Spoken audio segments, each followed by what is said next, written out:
mientras Ricardo Anaya, Ricky Riquín, Profugín, quién sabe dónde anda para que no lo apañen las autoridades, por si acaso ya un panista, otro panista, el diputado federal Juan Carlos Romero Hicks, exgobernador de Guanajuato, se destapó para el 2024, levantó la mano y dices tú, puta, pobres, ¿no? Pobres, ¿quién les cantará al oído para decirles que tienen, que son materia para dar competencia en el 2024? La verdad lo digo con mucho respeto. Mira, yo te voy a decir lo que creo en todos esos casos, ¿no? Yo creo que siempre quien más cerca les habla al oído a los políticos que tienen ambiciones es su propio ego, es su propia autoestima. Pero también creo yo que esta autoestima se destapa o se desata cuando, como diría Fidel Velázquez, la caballada está flaca. Es decir, hace poco Reforma sacó una encuesta muy chistosa en la que decía quiénes son los candidatos de la oposición para el 2024.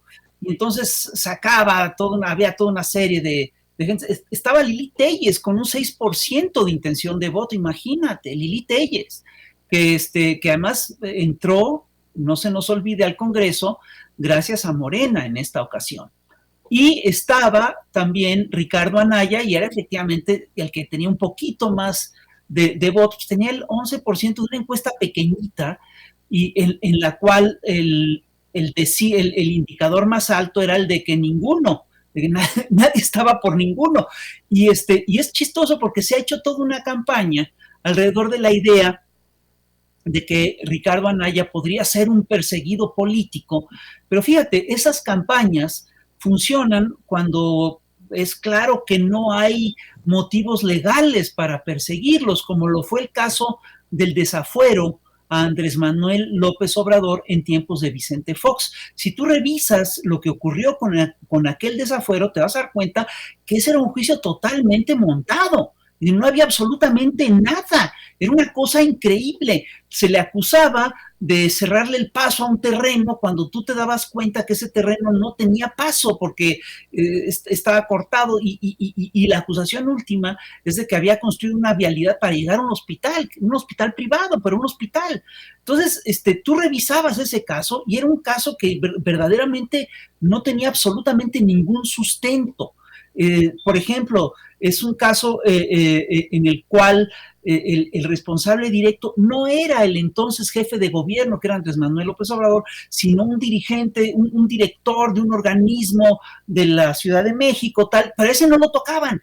Y entonces se iban para arriba, y no iban más para arriba del jefe de gobierno porque se podrían haber ido hasta el presidente de la República. Era un caso totalmente montado. En cambio, en el caso de Ricardo Anaya, tú te encuentras con que sí hay elementos muy claros para señalar que el señor estuvo metido en actos de corrupción. No se nos olvida que fueron en primer lugar los propios panistas los que lo denunciaron por actos de corrupción. A mí de ninguna manera se me olvida ver a Lozano denunciando a este señor por lavado de dinero. No se me olvida tampoco cómo fue denunciado también de traición por Madero. Y no se me olvida tampoco cómo fue acusado de enriquecimiento inexplicable por Fernando Cordero. Está clarísimo, pero además es muy chistoso porque te dicen, no, es que es un caso político porque escogieron a ese personaje, que es un personaje políticamente relevante. Bueno, es que todos los acusados, en el caso de Odebrecht, son políticos relevantes. A donde quiera que te voltees, ahí tienes un problema. Y es chistoso que el personaje más relevante, que sea Ricardo Anaya, el que está digamos, uno de los posibles candidatos de la derecha mexicana, y eso te explica, entre otras cosas, la pobreza de la cuadra, digamos, te explica que gente como Romero Hicks se postule o se quiera postular como candidato a la presidencia, ¿no? Es decir, realmente sí te habla de un problema de falta de cuadros, de falta de gente, de falta de opciones. Oye, Rafael.